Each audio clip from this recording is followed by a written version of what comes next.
Welcome in to episode 1 of Ramie and Drew. I'm Ramie Makloff. You may know me from previous sports radio escapades. This is my co-host, Drew Flaggy Fellow. God damn it. Just that roll with it. I can clip off the beginning. That I know how to do. I just don't know how to clip stuff from the front and back. Just roll with it. Bart is backstage and he saw all of that and is laughing. All right, here we go. Welcome into the episode 1 of Ramie and Drew. I'm Ramie Makloff. You may know me from previous sports radio escapades. This is my co-host, Drew Flaggy, fellow Milwaukee comedian, where we get together and talk about sports and other things. Drew, I'm excited about this. Are you ready for a new adventure, buddy? I'm ready for take 3 of this. Ooh, can we call the podcast third take? Is that Can you not watch the game over your laptop or over your phone or whatever you're recording from? Can you not do that for at least the first episode? Can you just focus on the show and focus on our first guest? You got to focus on our first guest. He's a national superstar from CBS Sports Radio. You can hear him late nights and follow him at Bart Winkler Show. It's my absolute pleasure and honor to welcome in the one and only Bart Winkler. Bart, thank you for joining us, and thank you for putting up with all the bullshit that preceded this in terms of the technical difficulties and our first 2 takes. Well, it's my pleasure to be here. Is it really, though? At this point, is it really? No, I've recorded like with college kids that were more. But we're like, boom. It's the first one, and my internet just went out. Like, I'm not the most technologically advanced, and I'm more than happy to take the roasting for that, but my internet just completely went out as I tried to introduce Bart on our first take. Well, that's something that I've needed to do in podcasting is hard. You got to hardwire it. You got to put it right in. Okay. All right. See, we're here to learn, Bart. We're here to learn. That's a failure that I've had on my own, and I am unbothered by all of your shenanigans because I'm having a very financially rewarding night. I had a points, rebounds, assist prop on Nick Batum. No, you don't get to do this. Pope. And they both hit, along with my Embiid Jokic one. So I had the. What you got to do PRA. Yeah, no, I do. DraftKings got a new pick 6 I'm doing. I do underdog, and I took Jokic on the triple-double, and I took the points, rebounds, assists on Embiid. Embiid hit. I bet on Aaron Gordon. Ramie said that I have a problem. Well, yeah, you have a problem because you're betting on guys like Aaron Gordon and on Packers kickers. Who bets on kick? Bart, have you ever bet? Problems are issues that are in need of solutions. Do you feel like your gambling is in need of a solution? Or is it something that you enjoy doing? It's 1-800-GAMBLER. Yeah. Ramie froze again. Ramie looks like he's winding up to sneeze.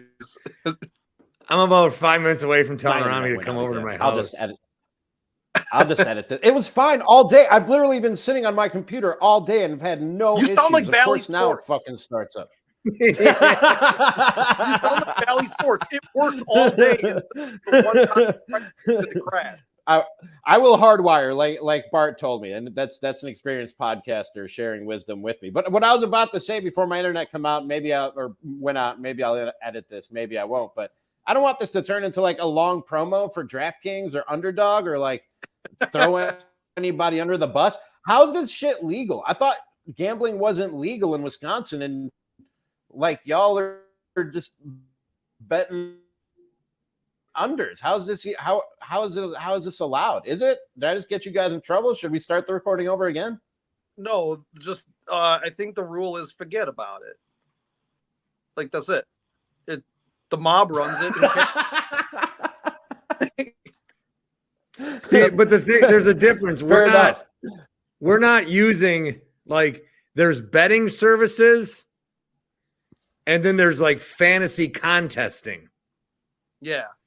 And so there's a lot of sites where Drew and I cannot go to put a bet in for over under, but we can play through fantasy contesting if they will score more than or less than. Yeah. Which are over and unders. That's a classic bet. You can go to Vegas. They got a whole board full of over and unders, the size of my house. And you can go to Wall Street and get a whole fucking stack of pull tabs. It's the same thing. I'm not saying I don't care, dude. Proud of it. I don't care. I think it should be legal, even though I don't partake. I'm curious as to how that's allowed and called fantasy when it's the same betting that's been going on as long as there's been betting. Am I wrong? Well, now you talked about it like it's prostitution. I don't do it myself, but I was thinking it sounded like people talking about marijuana, but I guess all our minds go wherever our minds go. Bart, how is it being a national radio host? How's that treating you, buddy? The hours are very different from what you're used to. Well, my hours are nighttime hours now, but the process of doing it, I think, it's very different. It is very different than like doing Milwaukee, and when you're like invested into who the 26th guy is on the Brewers and stuff like that. And now I might, like, my whole goal in 2024 is to not ever have to bring up baseball. And I think really? Oh, yeah. Really? Why? Baseball sucks to talk about. It's no fun. If you're not like podcast is going to be if you're not breaking down the minutia of the day, it's not. Once you get if you're going to talk about baseball, you have to fully get into it. You have to fully get in, like doing a show every day, the pregame, the postgame. You know, if you do it every day and you're fully into it, there's an engaged audience for that. But if you're you can't just be like, you can do that with the NFL. You can just look around and say like, Cowboys coaching search or NBA. You can be like, what do you think of this trade? Like you can dabble into something. With baseball, you got to like go all. There's not a lot of topics other than, I think, just in doing the fill-in work for the last year. The main baseball topics I talked about were: do we like the new rules? Why does the playoffs suck?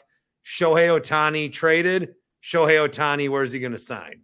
That's pretty much all that you can get into. You're not going to go like even on some of these nights. I'm really excited for some of these nights to watch these kind of basketball games.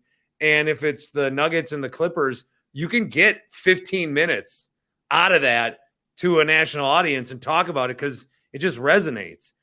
If you watch like a Dodgers Astros game and then try to do 15 minutes on the net, like no one cares because you don't even give a shit. Like that's the thing. So I think, and one of the things I talked about was the big four in American sports. Used to be football, baseball, NBA, NHL.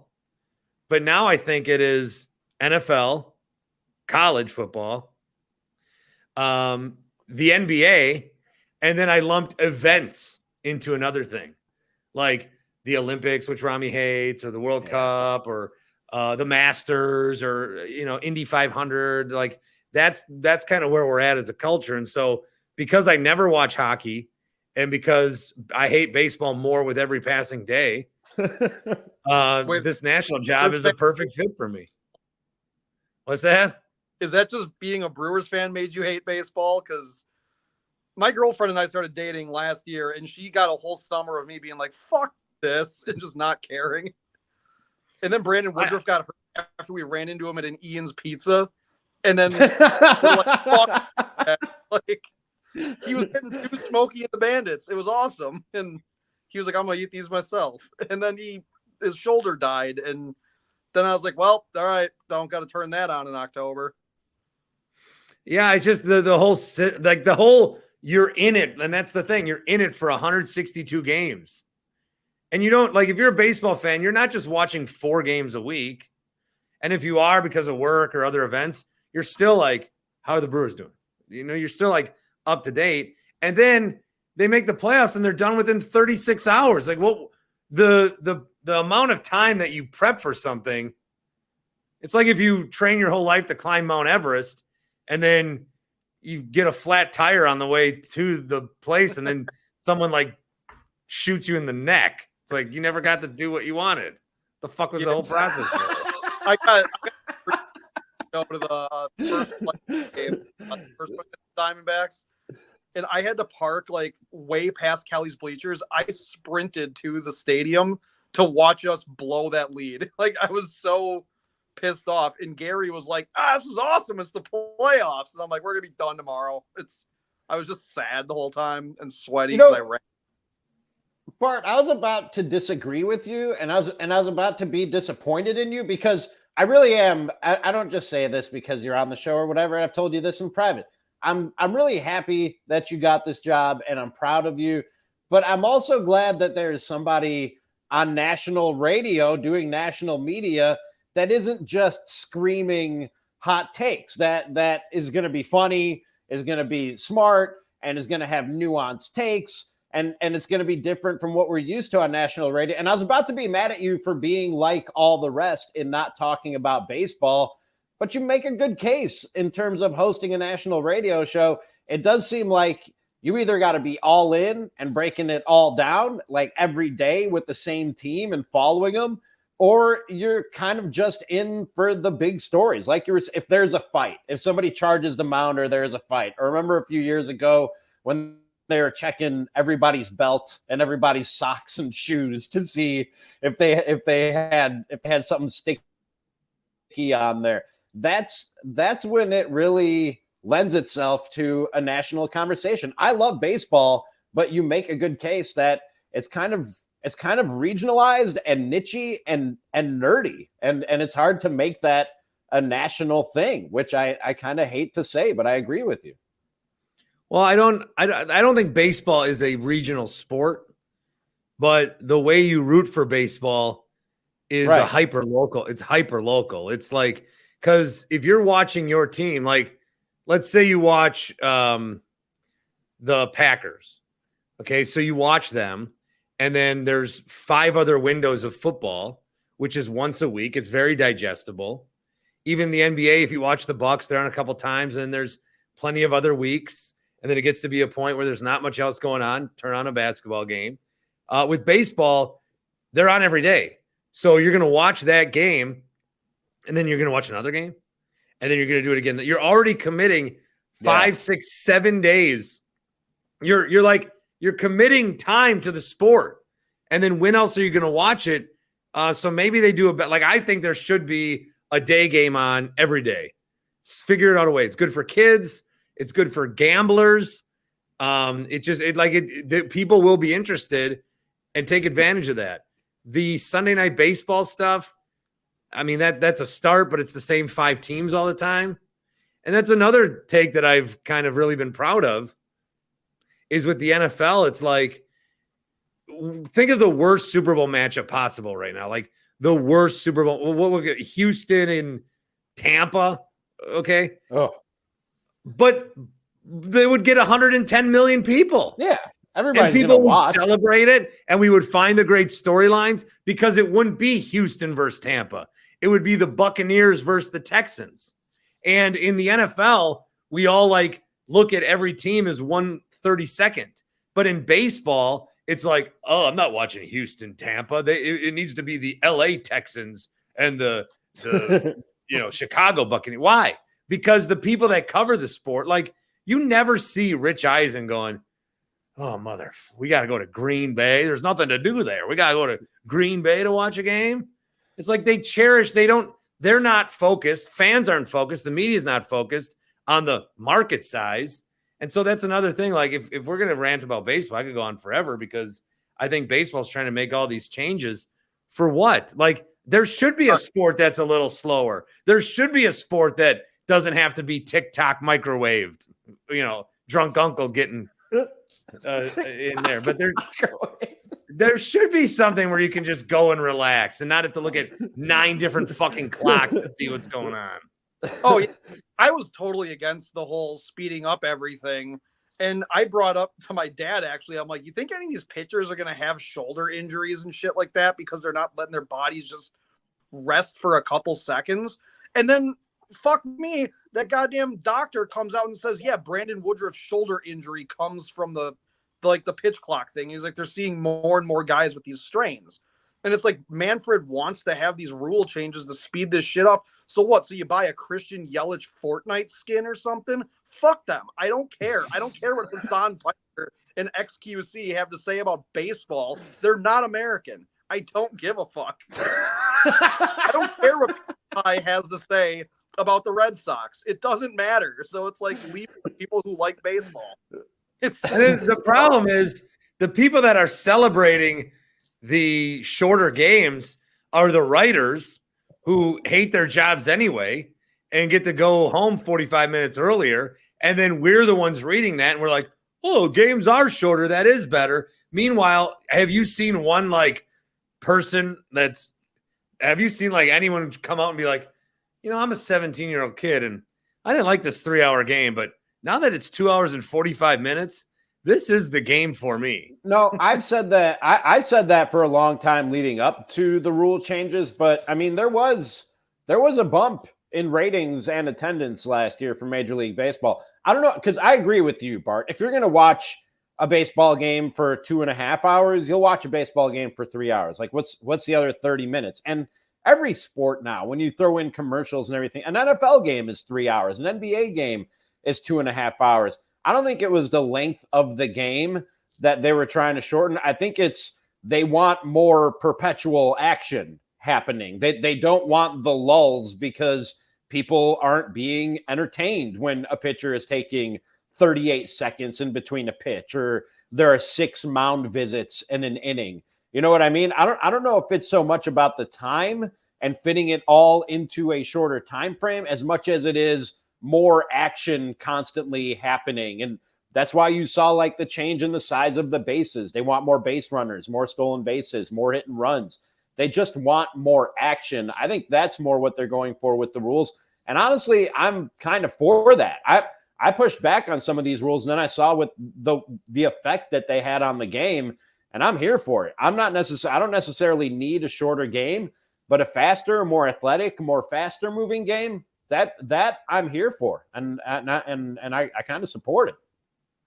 Look, there were times here that when Giovanni Gallardo was a goddamn snowstorm out there, nothing moved when Gallardo was out there. That guy was Captain Dick around out on the mound. You could literally get up within a batter. You could go up, take a piss, and then get back in line for a beer and come back, and he's at a 2-2 count. It was. You didn't miss a lot either. It's not a lot was happening, but you weren't missing it. It was good. Giovanni Gallardo was like a museum exhibit, okay? And sometimes I just want to admire the art. Yeah. Yeah, now you go get a drink and a hot dog, and it's 3 innings have passed. Yeah. I went to a game in San Francisco last year. Beautiful ballpark, by the way. And right. These people sat down behind us, and they were like, we usually show up half an hour late, and it's the first or second inning. And this game was flying. It was moving fast even for the new pace of the game. They were like, it's already the 4th or 5th inning, and we just got here. And so I think it does change your habits around watching the game and going to a game and everything else. But aren't we all in favor of a faster moving, more action packed, more athletic version of baseball? I don't really give a shit how long it takes, but don't we all want that? No, because Miami Heat fans show up the exact same way as San Francisco Giants fans do. It's they show up for and they're like, wow, so an entire half of basketball has gone by. That's fair. I guess we shouldn't be coddling fans who want to show up late to games. I guess you do have a point there. Bart, we want to get into the Bucks with you. That's the main reason that we got you here, to talk about that basketball team. I wasn't expecting a baseball conversation, but I enjoyed it there off the top. There's been a surprising turn with Bart Winkler, and I don't know if it's just getting older. I don't know if it's being a father and perspective. I saw you came around on Matt LaFleur, which was a very reasonable and objective thing to do. And as the season with the Bucks had kind of a rocky start, you were on the Bart Winkler podcast, one of the voices of reason, and saying, everybody chill out. We don't need to fire Adrian Griffin 10 or 15 games into this season. I'm kind of pleased with this change in Bart Winkler because you were a little bit more reactionary when I knew you at a younger age. Well, maybe, but I don't think I've ever called for a coach to be fired 1/10 away through a maybe regular not. season. Yeah, maybe not that. We never went quite that far. And again, Bucks fans, and maybe this is all fans, maybe this is the TikTok microwave social media generation we're in, but it's like every game that they have played is a discussion about Adrian Griffin. Every game. Damian Lillard hits a game winner. I go on the phone. I see Dame bailed out Griff tonight. Dame bailed out Griff? That's your reaction? Damian Lillard, the same way you freaked out when you couldn't imagine Damian Lillard was going to be paired with Giannis Antetokounmpo and thinking of when the first Dame time was going to hit and how joyous that would be when he just, stone-faced did the watch and you were going to be so happy. And that happened and you let yourself have a few fleeting seconds before you then looked at the coach and thought, that fuck. That's what we're doing. This is what we wanted. Crazy argument that was going on after that Sacramento game. It was Brook Lopez's reaction to Dame shooting that ball on that give and go. Like, Brook Lopez put his hands on his head, like, in disbelief, and people were like, this fucking washed up 35-year-old thought he was taking the game-winning shot. I'm like, what the fuck are you talking about? Who in the right? There wasn't one player on that team that was like, oh, yeah, Dame should have gave it to me. That person is insane. Maybe Thanasis thought that, but give him a pass. Well, they've got expectations, right? I'm not adverse to thinking that. They have Giannis Antetokounmpo, they have Damian Lillard, they have Chris Middleton, and you have a coach that came in before this Dame trade, so they thought about shaking it up. They shook it up, but then they had a way to shake it up again.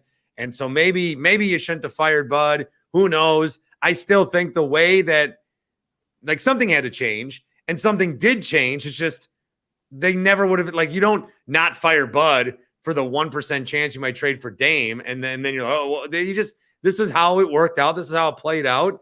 And so, I mean, give the guy a year, but even if you don't give him that long, give the guy more than a month. I mean, and I think it was a lot of people trying to plant their flag and say, this is what we think. We're the first ones to think it. And they did it earlier than ever. And I think there's some weird thing. And the regular season NBA is hard. And I've talked about this a lot, but it's like, it is important, but we do react a little too strongly. We do get too into it. We should get into it. It's fun, but we're at this weird place now where I think a lot of Bucks fans, and then also I'll tell you from a national perspective, some of these podcasts, it's like the Bucks somehow need to win every game by 25 points. Otherwise, they're going to get shit on by the national media and they're going to get shit on by their own fans. Winning's not good enough. Winning by a few points isn't good enough. Winning on game winners certainly isn't good enough. I don't understand that. And if they get to the playoffs and then it doesn't work, fine, you make a change. I don't understand the need for. I don't know. And I'm dumb enough. I think this Bucks team as constructed can win the whole thing. I still think there might be a trade or two or whatever, but they got so much. They got Dame and Giannis and Middleton and Brook, and not everybody's been playing great. And some of these guys, Dame's going through stuff, whatever. They're still figuring it out. They got a first-year head coach. It's still relatively early, and they're second place in the league and putting up 130 points a game. My excitement and optimism for this Bucks team has not wavered or faltered even a little bit through anything that I've seen. I've not been not in the Milwaukee Bucks nation. You haven't seen those people are out of fucking control. You mean the Facebook group? You mean? Yeah. No, I'm not in that. Being you see this crazy shit because after every game, people freak out, and that was where the Brook Lopez thing was circulating, and then Like somebody even deleted a comment that I made on their post because they said Adrian Griffin didn't adjust at the end of that Sacramento game. And I brought up that Pat Connaughton had to inbound that ball. They stuck Sabonis on him so he couldn't see around Sabonis. They glued De'Aaron Fox and Malik Monk to Damian Lillard, and they were really willing to roll the dice at Malik Beasley being in the corner and Pat Connaughton having to throw over Sabonis and 3 other defenders to hit that guy in the corner for a three-pointer. And then what happened was Pat called a timeout. Adrian Griffin adjusted and sent Dame to the backcourt so they would remove a defender, and then they had to go to Giannis, and that's why Giannis went to the line. It's like Giannis is your second best ball handler out there. And these fans are just like, no, they need to get it to Dame immediately and let him jack up a shot from literally anywhere on the court. And it's like he has been less than efficient for a month now. This is why I don't spend time in Facebook groups like the one you're talking. Like Twitter is reactionary and crazy enough. Like Facebook groups are just fucking. You're spending time in Facebook groups? Don't do that. I'm trying to do more on Facebook. I put like a new show logo. I put a new logo for my radio fan page or whatever. I just put a new logo up there. Someone called you a pussy. Someone goes, "You fucking suck. Your ratings were terrible." I'm like, this is a fan page. Why are you here? All right. Well, yeah, he had to go and find you to tell you how bad you fucking suck. Then he's trying to. Then I don't want to engage any further. But then he's like, "We all know what you did to your co-host and the things you said about them. Karma's a bitch." And I've said a lot of stuff about other people in the business. I've said a lot of stuff about people employed where I've been employed. Sure, yeah. But I've never gone after my co-host or anybody that's worked on my shows ever. I sometimes wished you had, but you never did. You never once went after your co-host. Never. I like the people that want to like throw ratings in your face. Like the only ratings publicly ever available to anybody in radio are like the most general ratings that exist. Yeah. And sports stations, unless some of you're one of the big ones in some of these bigger cities, don't register ever in those ratings. In their demos, they do very well. It's a great return on investment. There's very loyal listeners, very wise listeners. I really believe that. But it is a smaller piece of the pie. And so, yeah, we were getting our ass kicked by like the station that runs all Christmas music or but also the Valley Sports app. I like that he's like, "Karma's a new bitch with your new job on national sports radio." Karma really got you, Bart. I don't think he knew that as I was arguing with him, I was like in between commercials of my national show. Have you we'll get back to the Bucks in a second. Since you brought it up, are there being a national radio host? Because I know you got talking tos for your social media activity by your boss on local radio. I happen to know that for a fact. Are there some any strict restrictions now that you're on national about engaging with the listeners and the audience and not going too far or using certain language? You would think, right?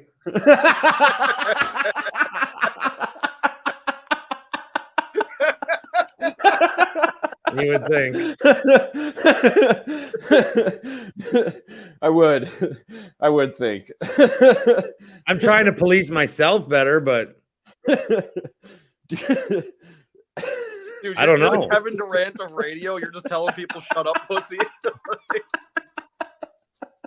Let me cook. I did notice, like, so I've started I've always like back in Fond du Lac, okay, I took over a music morning show for a duo that was there for 15 years. Listen to these humble beginnings, ladies and gentlemen. And they got fired. The guy got fired, and the lady was like, I'm just not working with anybody else. And we didn't tell the audience what the hell happened. They were just not there one day. It was just me.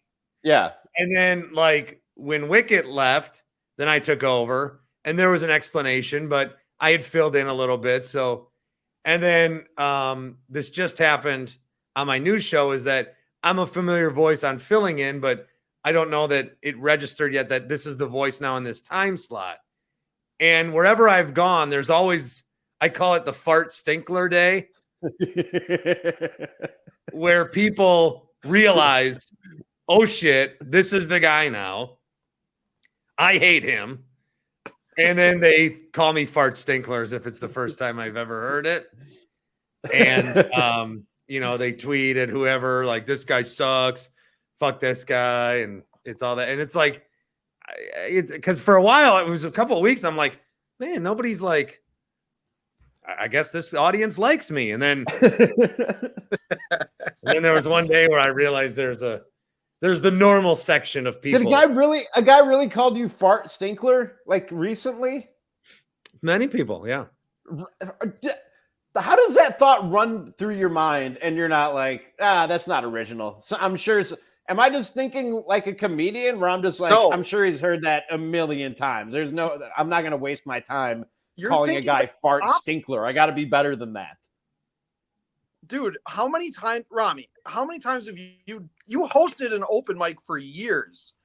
How many times did you hear a brand new person go up there and be like, this is the first time doing a comedy open mic is a lot like the first time I had sex. So it's going to seem like forever for me. It's going to be way too short for you. And you're going to leave probably disappointed. That is like a stock joke. I think so. When they did their first fucking open mic.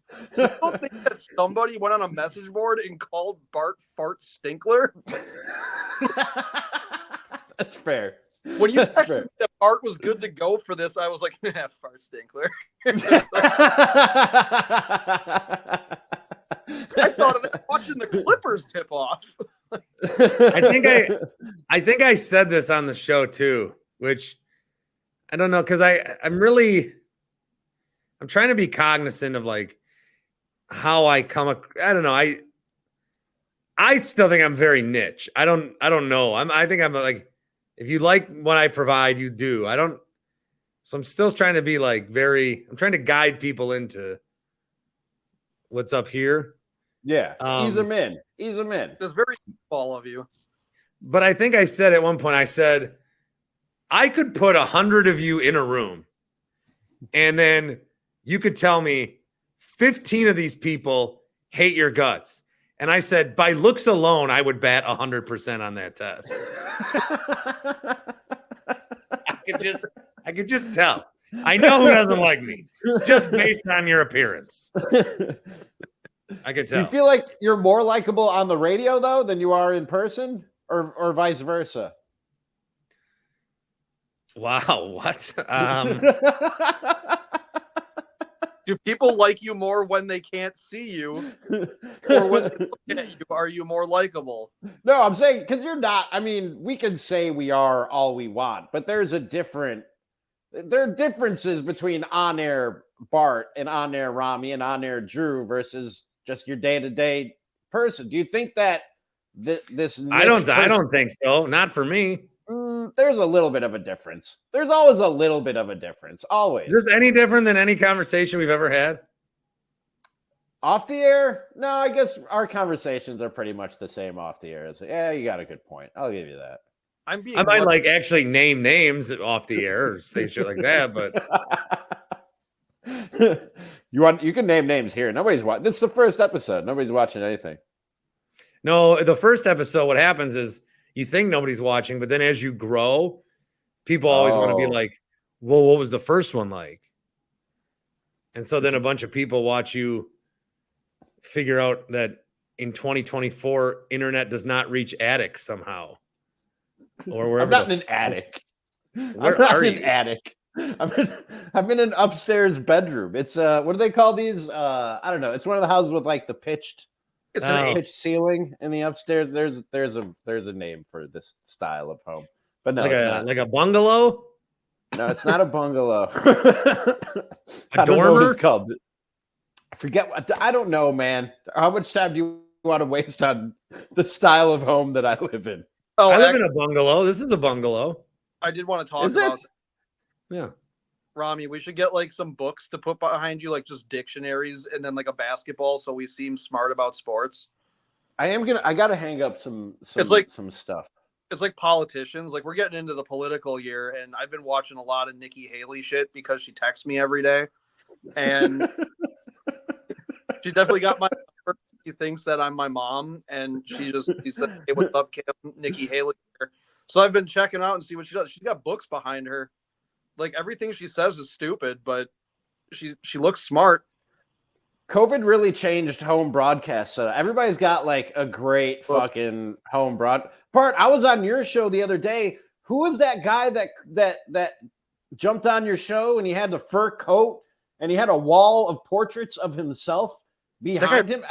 Everybody has like a great professional, well-decorated studio in 2024, and I'm in what looks like an attic for our first episode. Yeah, I guess I have the fanciest backdrop of the three of us. It's just my windows. I couldn't do anything about my light. It's really reflecty on my eggshell walls. It looks yellow. No, can't see my neighbor's house. Reflection, dye. My driveway's like this big too. It's like a sliver. Very small. Is that all you shoveled? Is that what you're saying? Or oh my God, my snowblower broke again. Twice in 2 months.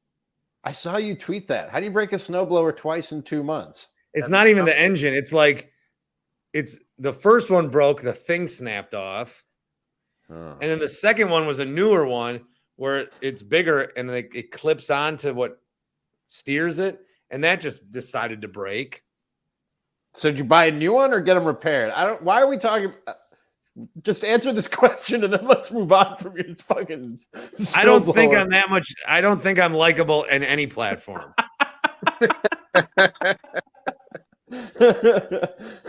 Back to the Bucks and what I was saying. I'm no less optimistic or excited about this team and the pairing of Dame and Giannis than I was the day that the season tipped off. And are either of you two any less optimistic? Because I lost my mind. I jumped on your show the day that they traded for Dame, and I thought then, like, this is fucking amazing. Not only from a basketball standpoint, and they're going to win a lot of games, but find me a more entertaining pair or duo in the NBA when you talk about those two guys' style of game.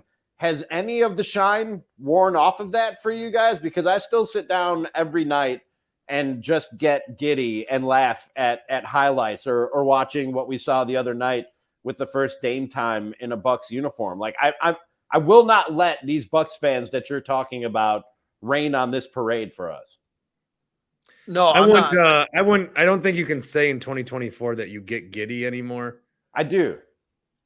No, he had that whole problem with the kids. I know. Yeah, I know what you say. Yeah, getting giddy don't mean what it used to. No, dude. The giddy get going, dude. It's not good. No, although you can clearly get away with it. No one cares. We don't know yet. There's an investigation. You were saying, Drew, about the Bucks, though? No, I haven't.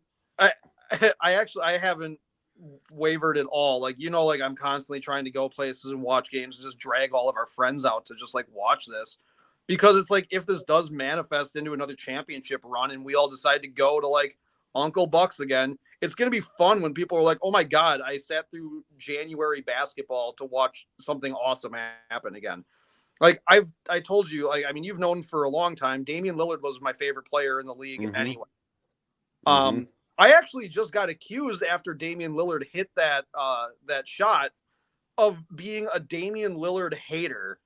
And all I do is hate on Damian Lillard because I said he was really inefficient for most of December.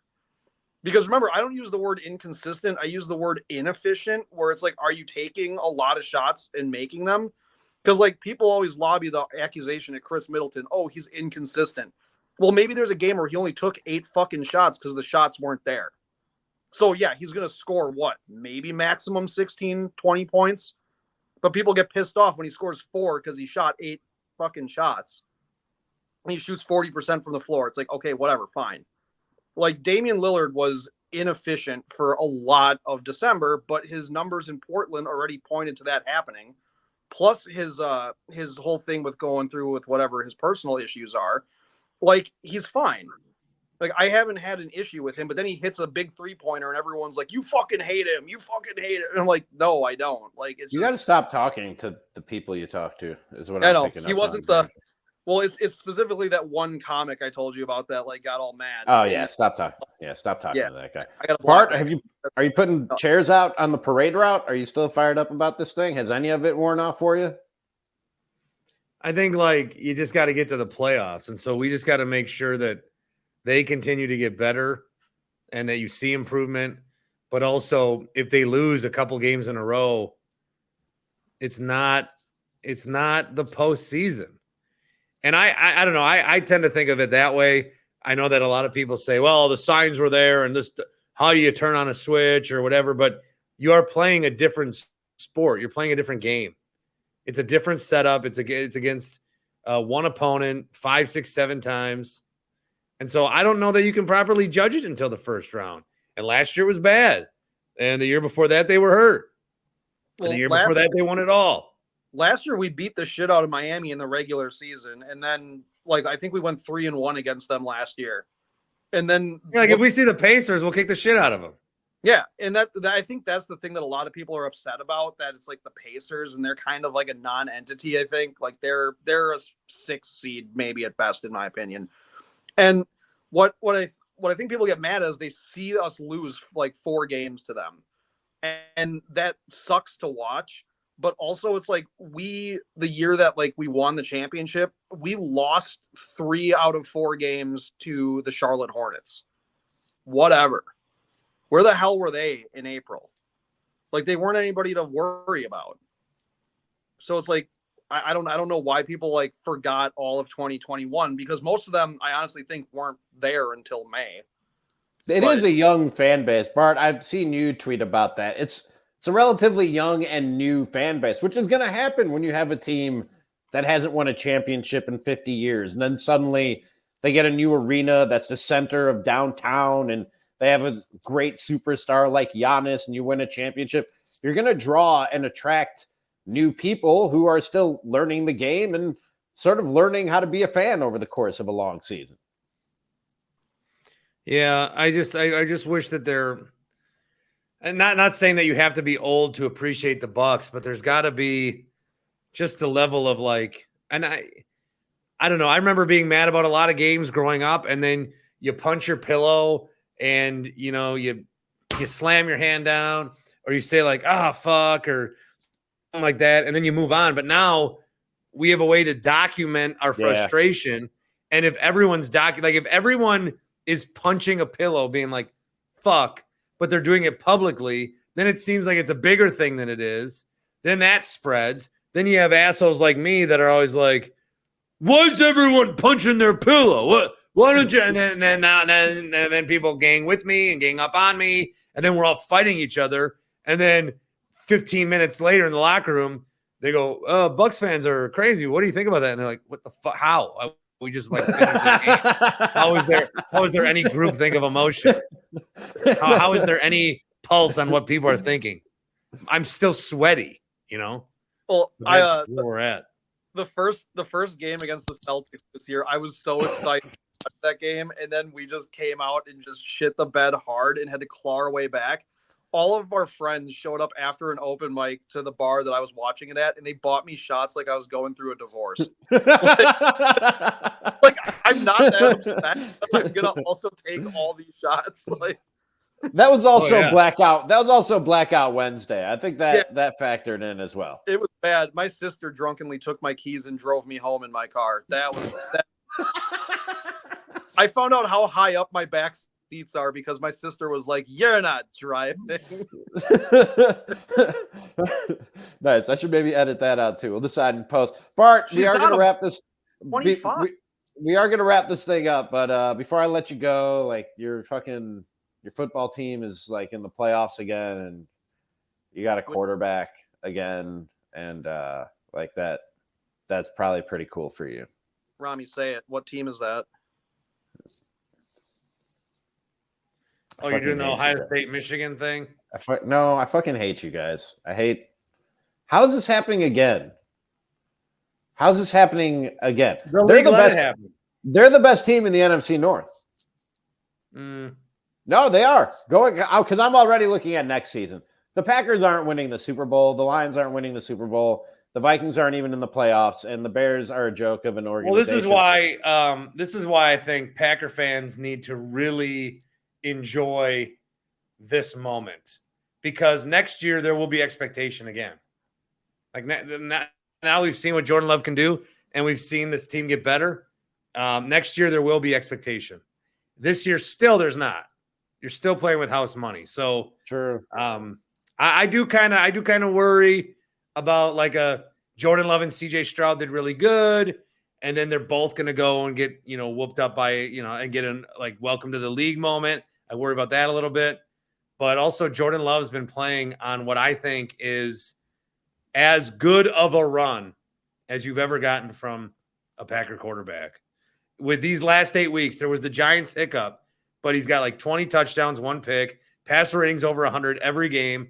Again, not the Giants hiccup, but it's in big games. Like Rodgers won MVPs, okay? And he put up a lot of numbers. But then in those big games, he was not MVP Rodgers.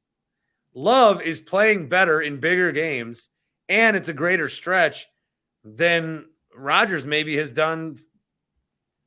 I don't know when the last time was. Certainly the Super Bowl run, but how many other times after that? And for Love to go to San Francisco, if he could go there, because Rodgers had a chip on his shoulder, right? Because the Niners didn't take him. And then he won a Super Bowl. And that should be like, all right, the chip's off my shoulder. Everyone who didn't take me, I did it. But he still kept that chip on his shoulder against the Niners. And then he played them in the playoffs 4 times, and they beat him 4 times in different ways too, whether it was Kaepernick or Mostert or the snow or whatever it was. And if Jordan Love can go into San Francisco now and beat the Niners on his first try, I mean, that would just be comically insane. Is that going to be exercising a demon like the Bucks in 6 thing became exercising the demon, where Love just go beat San Francisco? If we go and beat San Francisco, then we got to go to Detroit or Tampa Bay. I mean, shit. Are we that close to getting there? Yeah. We are. Yeah. I remember like at least 10 years ago and saying, when Aaron Rodgers was taking the throne from Brett Favre, I was like, man, because as a Bears fan, I was like, okay, you guys had back-to-back Hall of Fame quarterbacks.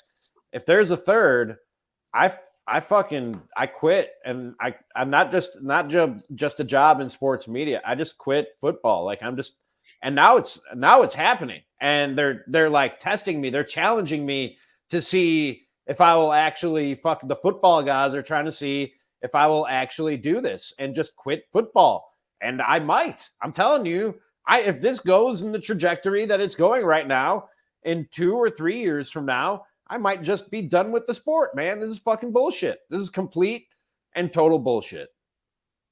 Ramie, well, you gotta. Did you what did he say? Sorry. You gotta let other people make the decisions for you. What do you mean? Like the Packers only got Rodgers because 23 teams passed on him. And Favre they got because Glanville thought he was too stupid, so they traded for him. And then Love, a bunch of teams didn't want him. Other quarterbacks were taken. The Bears always have the choice. The Bears are always like they're making the choice, and then they choose the wrong guy. Yeah, but then they so also you got. I would just trade down to like 8, and take the last quarterback left that no one else took. That's how you get your next quarterback. If you're going to make the decision, they'll screw up like they always do. I still think the Bears should draft 2 quarterbacks because they're going to fuck it up. So at least once you like whoever they take between Caleb Williams, Drake May, let's say, whichever one they take will suck. But if you take both, one of them will be good. No, Statistically, one half better than the other one. Yeah, take them both. Now you're just mocking me. Now you're just laughing in my face and mocking me. No, well, why wouldn't I? Face. No, there's the South Park streaming. What have you done to earn my respect? I'm a national radio host. You can't even get past your first. You can't even get past your first bar on Wi-Fi. The fuck? No, it's holding up. It's been good for like the last 45 minutes. It's been 45 minutes. Can you believe that? No, you're looking at the Adidas bars on your shirt. Oh yeah, shit. I thought that was his Wi-Fi. It's fitting. It's halfway there. All right, Bart, we're going to let you go, buddy, and wrap this thing up. Thank you for doing this. I appreciate you. I'm proud of you. I'm happy for you. I love you. And thank you. I have no desire to do this anytime soon. Check them out weeknights, late nights, 9 to 1 if you're listening in the Central Standard Time Zone on CBS Sports Radio and on the Bart Winkler Show podcast. See you, buddy. We'll talk to you next time. You're doing this again, and we'll talk next time. I know. Fuck. All right. See you later. There he goes. Bart Winkler. Hell of a dude, isn't he, Drew? I love that dude. He's the last time I saw him in person, he had helmet nachos at a Brewers game that he hates. I thought you were going to say we were all shirtless in the Deer District celebrating a championship. But I was like, no, there was less hairy, sweaty hugging. I was hugging a cop that night, so it doesn't matter. Dude. Drew, any closing thoughts on the first episode of Ramie and Drew? When you're like, they're going to force me to quit, it's like you're doing like that. I'm walking out the door, and literally there was like one of the South Park specials that came out, and Cartman was like, I'm going to do it. I'm going to leave. And then he ends up getting fake tits because his mom wouldn't buy his book. like that's you, dude. Like, you're like, I'm going to quit the Bears. I'm going to do it. And you're going to go up with the Bears and fake tits one day. Like, that's just what's going to happen. Ups, dude. Going to be really upset. Hey, if that happens, you'll see it right here on Ramie and Drew, wherever you get your podcasts, and on YouTube. That's Drew Flaggy. I'm Ramie Makloff. Thanks again to our guest, Bart Winkler, and we're going to try and pump these out daily. So look for a new one on Thursday. Drew, I will talk to you then, my man. All right. All right, dude. Later.